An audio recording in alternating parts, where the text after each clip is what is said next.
terrible. I think he's terrible. I thought he did a terrible job at the Grammys. I thought the whole Grammys was terrible. I watched part of it. It's not watchable. Not as bad as Jimmy Kimmel, but pretty close.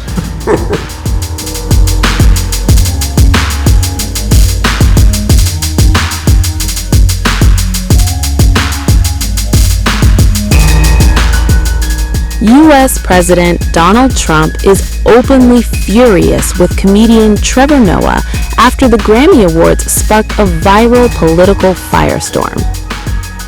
President, are you going to sue Trevor Noah? Last night in a post, you alluded that something could become. Yeah, well, he said that I spent time on Jeffrey Epstein's Island. I didn't. I mean, he's a lightweight. This guy, he's a terrible. I think he's terrible. I thought he did a terrible job at the Grammys. I thought the whole Grammys was terrible. I watched part of it. It's not watchable. But he was a lousy host. I'd say not as bad as Jimmy Kimmel, but pretty close. And no, he made a statement about me and Jeffrey Epstein. I have nothing to do with that. I have nothing to do with Jeffrey Epstein. Speaking to reporters inside the Oval Office, Trump blasted Noah's performance as host, declaring he did terrible and calling the Grammys not watchable after catching part of the broadcast. Back in 1999, the president had a sex scandal. People thought computers were about to destroy the world, and Diddy was arrested. Boy, how times have changed.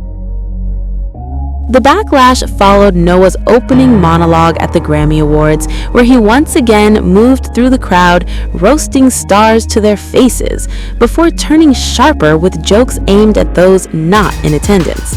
The most explosive moment came later in the show, after Billie Eilish won Song of the Year, when Noah said, "That is a Grammy that every artist wants, almost as much as Trump wants Greenland." Which makes sense, because Epstein's Island is gone, he needs a new island to hang out with Bill Clinton. The line drew a loud crowd reaction and an immediate response from the president. In fact, if you look at the DOJ, they announced, they released 3 million pages. It's like this is all they're supposed to be doing.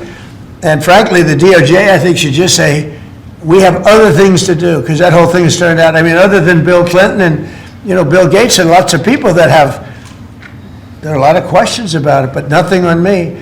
But it was even sort of better than that, because they found that Jeffrey Epstein and this sleazebag writer named Michael Wolff were conspiring against Donald Trump to lose the election.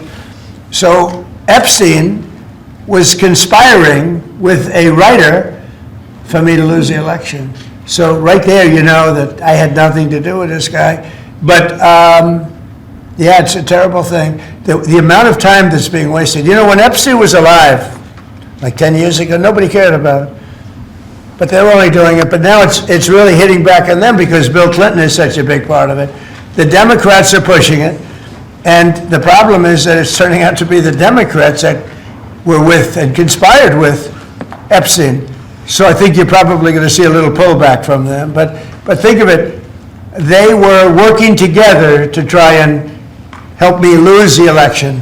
But this is the Oval Office, so I guess that didn't work out too well. On stage, Noah appeared to anticipate the fallout, telling the audience, "Oh, I told you, it's my last year. What are you going to do about it?"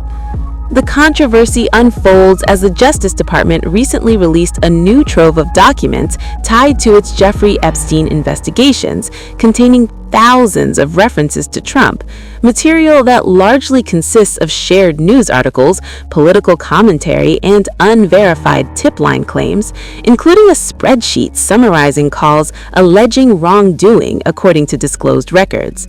What began as a Grammy punchline has now collided with politics, power, and primetime backlash, turning an award show moment into a national headline. The Grammy Awards opened with laughter but ended in political shockwaves. During his opening monologue, Grammys host Noah took a sharp jab at the U.S. president while referencing convicted sex offender Jeffrey Epstein, instantly changing the tone of the night. Noah joked that Trump needed a new island after Epstein's death, tying the punchline to Bill Clinton and drawing loud reactions inside the arena.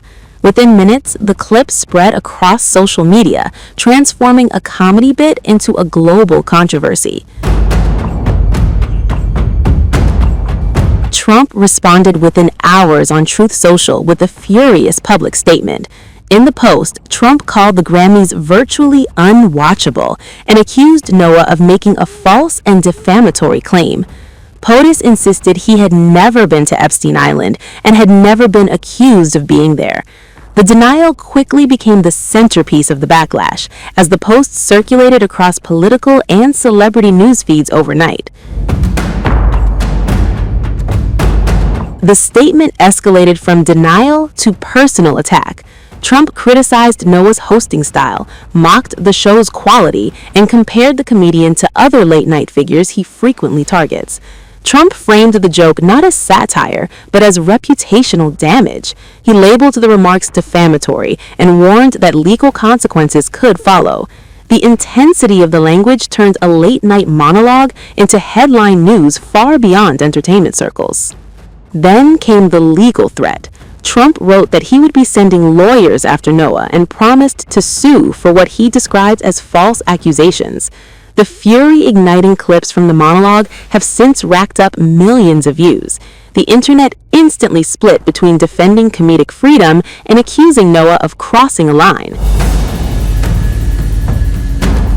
Noah has built his Grammy hosting style around mixing satire with current events, but references to Epstein carry unusual weight in public discourse. Commentators quoted in Culture Reporting noted that the joke struck a nerve because it touched on one of the most sensitive and polarizing topics in modern celebrity politics.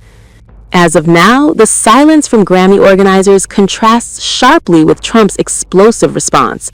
Industry observers note that controversy often boosts visibility, and this clash may become one of the most replayed Grammy moments in recent memory.